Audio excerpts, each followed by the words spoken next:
Muhammad Ali walked into the U.S. Armed Forces Induction Center in Houston, Texas, and every eye in the room was on him. He was 25 years old, undefeated heavyweight champion of the world, earning over $500,000 a year.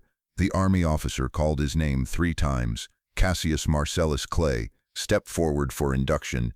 Ali stood motionless, silent. When the officer asked if he understood the legal consequences of refusing, Ali spoke one sentence that would cost him everything. "I refuse to be inducted into the armed forces of the United States." What happened in the next 3.5 years would strip him of his title, his license, his income, and his freedom to do the only thing he'd ever known. But it would also transform him from a boxer into a symbol, from a champion into a conscience, from Muhammad Ali into the greatest. It was April 28, 1967, and America was burning. The Vietnam War was consuming 500 American lives every week and destroying entire Vietnamese villages. Over 11,000 Americans had already died in the conflict, and that number was climbing daily. The civil rights movement was exploding in the streets of Detroit, Newark, and dozens of other cities. Martin Luther King Jr. had just denounced the war in his famous Beyond Vietnam speech at Riverside Church, declaring that America was the greatest purveyor of violence in the world today.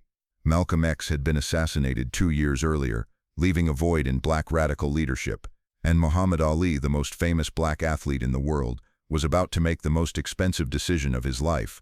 6 months earlier, in October 1966, Ali had been reclassified 1A by his draft board in Louisville, Kentucky, making him eligible for military service. Before that, he'd been classified 1Y, unfit for service because he'd failed the Armed Forces qualifying test twice.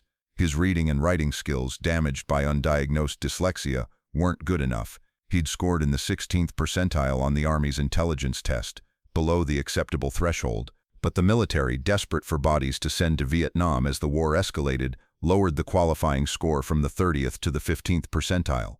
Overnight, thousands of young men who'd been rejected were now acceptable. Ali was one of them. When reporters asked for his reaction to his new classification, Ali said 7 words that would echo through history and make him a hero to millions and a traitor to millions more. "I ain't got no quarrel with them Viet Cong." Then he added something that would be quoted for decades: "No Viet Cong ever called me nigger." The backlash was immediate, brutal, and nationwide. Major newspapers ran editorials condemning him. The New York Times called his comments silly and distasteful. The Chicago Tribune wrote that Ali was a flatulent windbag.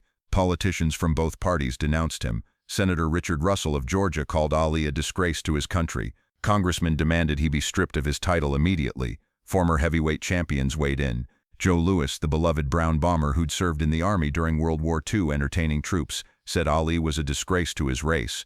Rocky Marciano called him a coward.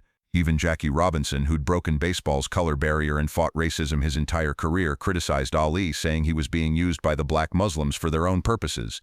The American Legion demanded Ali's title be revoked. Veterans groups organized protests outside his training camps. Death threats arrived by mail and phone constantly. Ali's mother, Odessa Clay, back in Louisville, was terrified someone would kill her son. Ali himself received FBI protection for a brief period because the threats were so credible and so numerous. But Ali didn't back down. Instead, he explained his position more clearly, more articulately, and with more moral authority than anyone expected from a boxer. He wasn't just refusing the draft. He was making a comprehensive argument about war, race, and religion that challenged America's entire self-image. Why should they ask me to put on a uniform and go 10,000 miles from home and drop bombs and bullets on brown people in Vietnam while so-called Negro people in Louisville are treated like dogs and denied simple human rights? Ali said in a speech at the University of Illinois in February 1967. "No, I am not going 10,000 miles from home to help murder and burn another poor nation simply to continue the domination of white slave masters of the darker people the world over.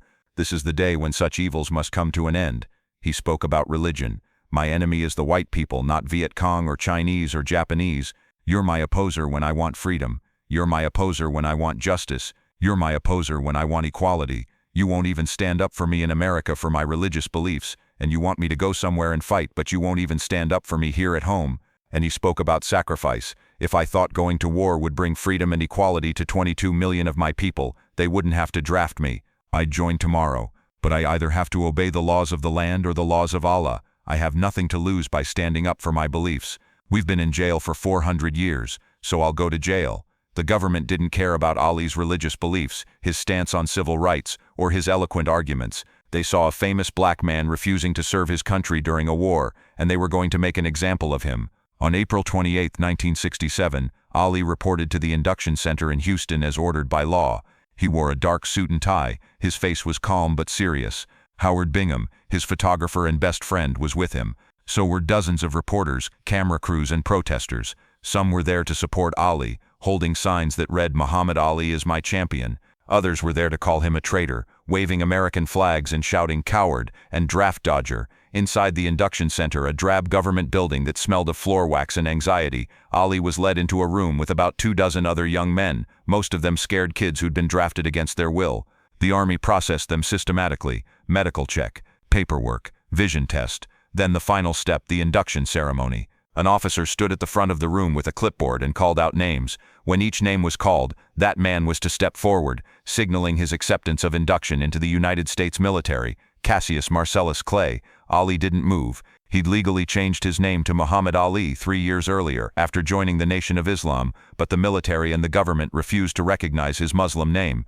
They called him Clay, the name given to his ancestors by a white slave owner, trying to strip him of his new identity. It was a deliberate insult. Cassius Marcellus Clay stepped forward for induction. Ali remained still, standing at ease, his face calm, his hands at his sides. Every other man in the room had stepped forward when called. Only Ali stayed in place. The other inductees stared at him, some with admiration, some with confusion, some with contempt. The officer's face reddened. He walked directly over to Ali, standing inches from him, trying to intimidate him through proximity. "Do you understand that you are refusing induction into the United States Armed Forces?" the officer asked, his voice hard. "Yes, I understand," Ali said quietly. "Do you understand that refusing induction is a federal crime punishable by up to 5 years in prison and a $10,000 fine?" "Yes, I understand." "Do you understand that your refusal will result in the immediate suspension of your boxing license and the stripping of your heavyweight title?" "Yes, I understand all of that." "Will you accept induction into the United States Armed Forces?" Ali looked the officer directly in the eyes. "No, I will not." The room was completely silent. You could hear the fluorescent lights humming overhead. The officer made Ali sign a document acknowledging his refusal to be inducted, then informed him he was free to go but would face federal criminal charges. Ali signed the paper with a steady hand. Then he walked out of that building, through the crowd of protesters and supporters, into a firestorm that would consume the next 3.5 years of his life. Within 1 hour of Ali walking out of that induction center, the phone in his hotel room started ringing. It was Bob Arum, one of Ali's promoters, with devastating news. "Champ, the New York State Athletic Commission just suspended your license.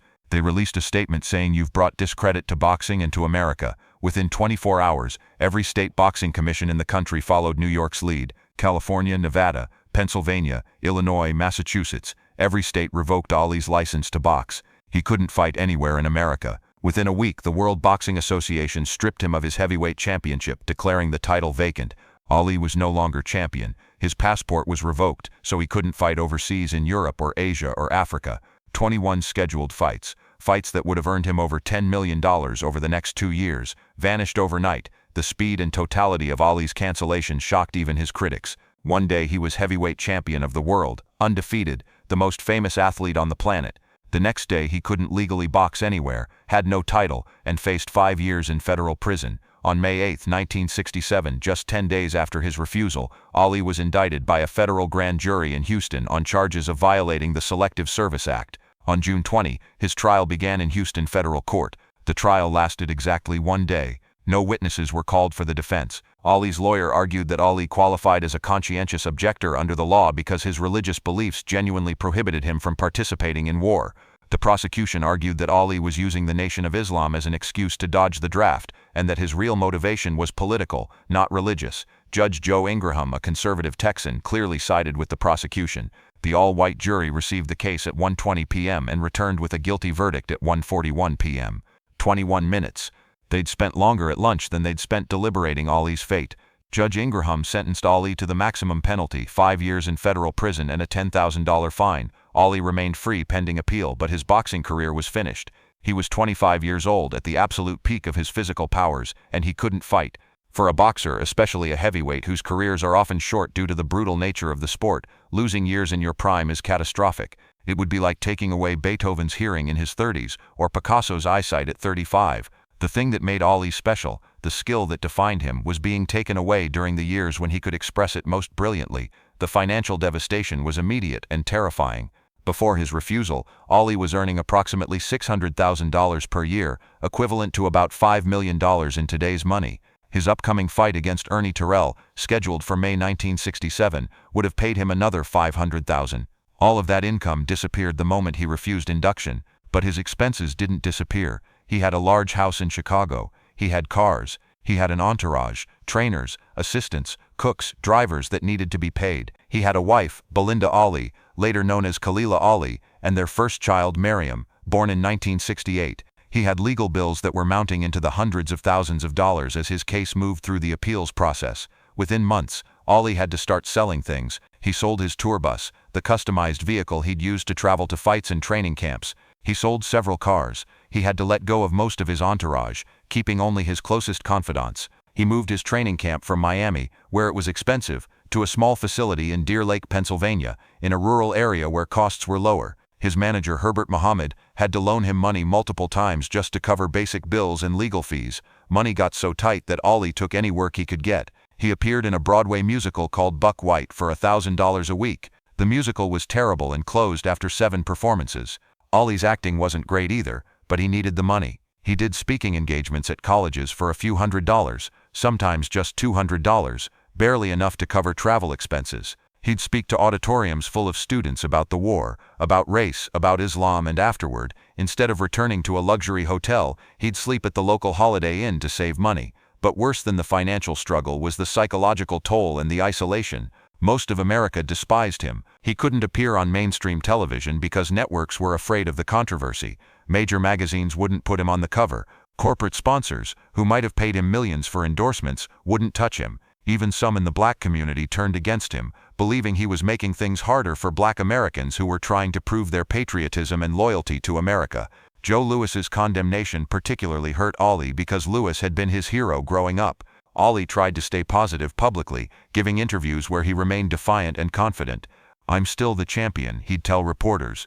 "They can take away my title, but they can't take away my skills. When I come back, I'll show the world I'm still the greatest." But privately, there were moments of doubt and despair. Herbert Muhammad later recalled visiting Ali's home one evening and finding him sitting alone in the dark, staring at nothing. "You okay, champ?" Herbert had asked. Ali was silent for a long time, then said quietly, "Sometimes I wonder if I made the right choice. Then I remember I didn't really have a choice. I had to do what was right, even if it cost me everything." During those 3 years in exile, Ali's daily routine became almost monk-like in its simplicity and discipline. He'd wake up at 5 a.m. and run 5 miles, usually alone in the Pennsylvania countryside near his training camp. Then he'd come back, pray, and eat breakfast, typically oatmeal and fruit, nothing fancy. From 9 a.m. to noon he'd be in the gym, shadowboxing, heavy bag work, speed bag, jumping rope. Even though he had no fights scheduled, no license to box, potentially no future in the sport at all, Ali trained as if he had a championship fight next month.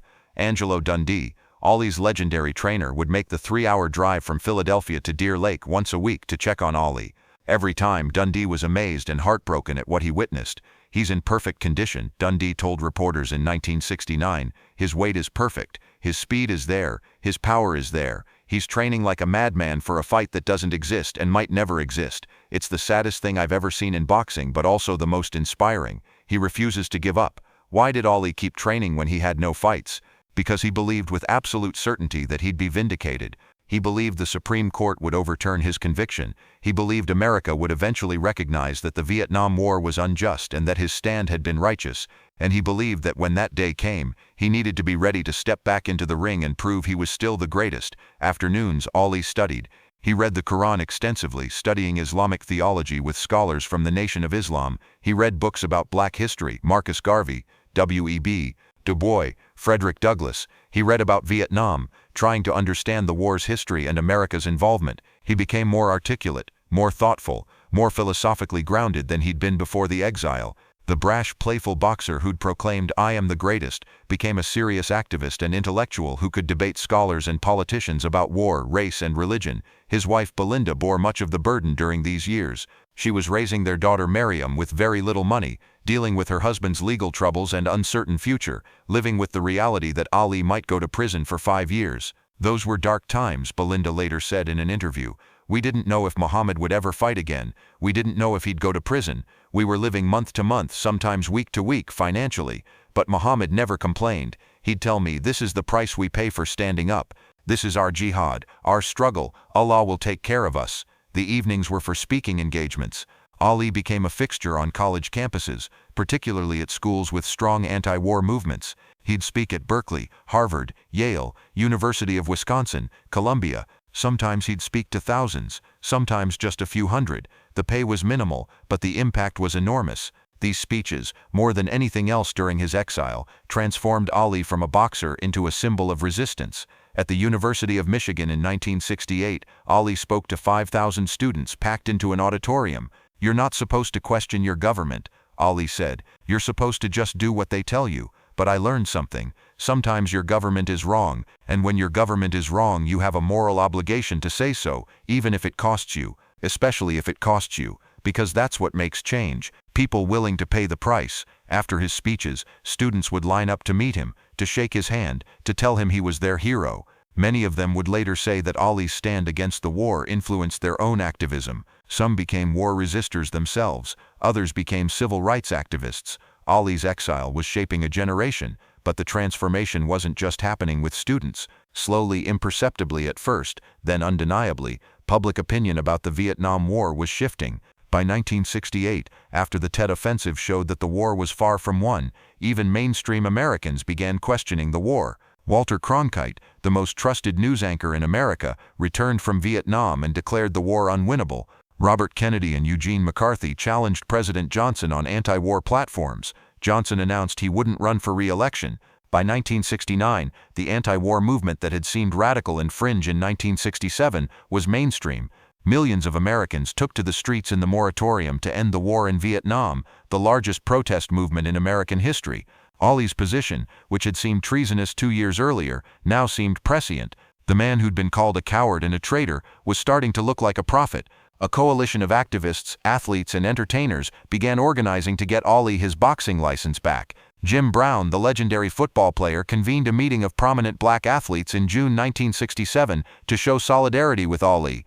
Bill Russell, Kareem Abdul-Jabbar, then Lou Alcindor, and others stood with Ali publicly.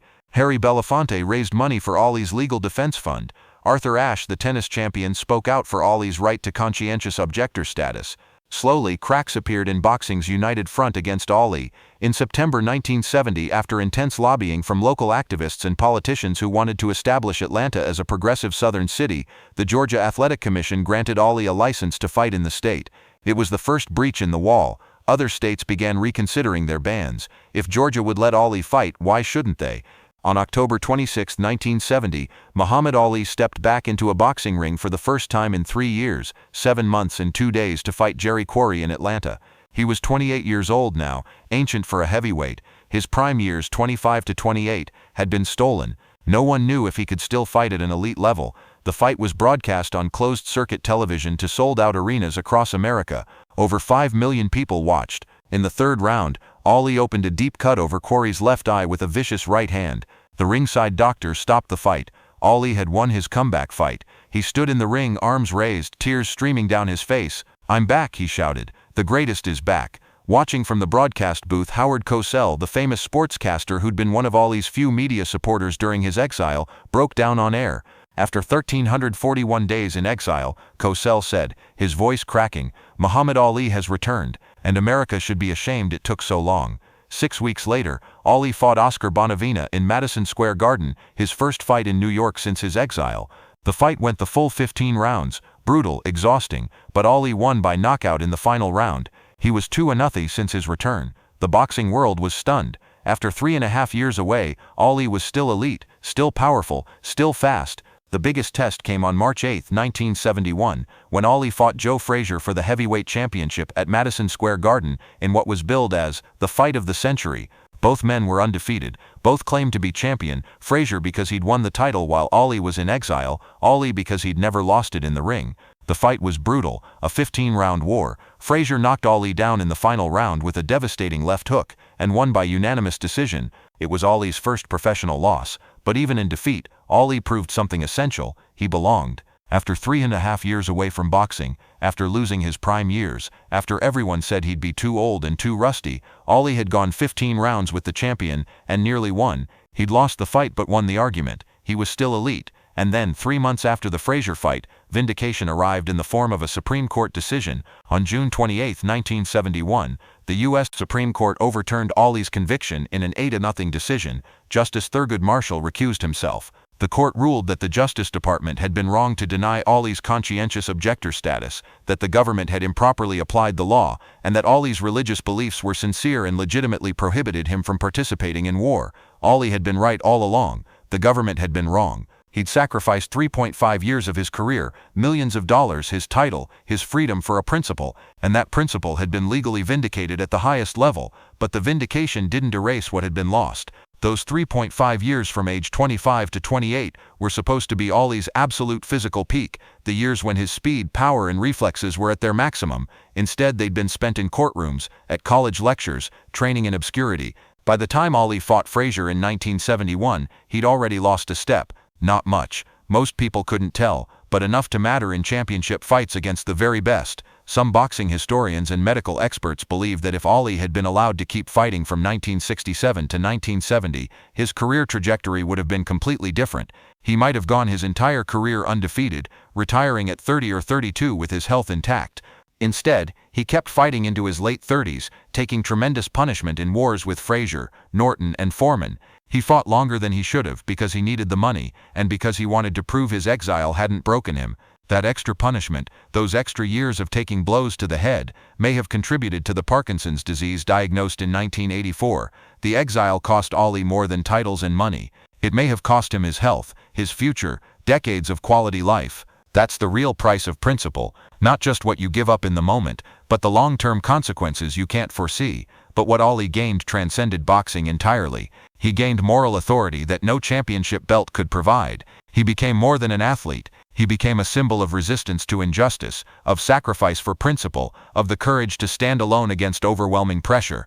He inspired a generation of athletes from Kareem Abdul-Jabbar to John Carlos and Tommy Smith to Colin Kaepernick decades later, to understand that sports and politics cannot be separated, that athletes have a responsibility to stand for something beyond their sport. Muhammad Ali's exile from 1967 to 1970 was the crucible that forged his legend. Before that exile, he was a talented, brash boxer. After that exile, he was a global icon, a symbol of conscience. The sacrifice was devastating and real. But what he became, what he represented, was worth more than any undefeated record. Late in his life, long after Parkinson's had robbed him of his voice and his mobility, Ali was asked in a written interview if he regretted his decision, if knowing what he knew now about the cost, the lost years, the health consequences, the punishment his body took, would he make the same choice? Ali's answer, written in shaky handwriting, was immediate and absolute. Yes, I would do it again. Some things are worth more than health and wealth. Principle is one of them. Soul is one of them.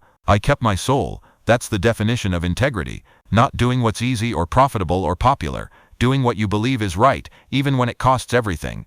Muhammad Ali paid his rent for his time on earth, and he paid it in full during those 3.5 years when the world tried to break him, and he refused to break. That's why he's the greatest, not because of the fights he won, but because of the one fight he refused. And in refusing, he won something bigger than any championship. He won his soul. And he showed the rest of us what real courage looks like. Third, subscribe and turn on notifications.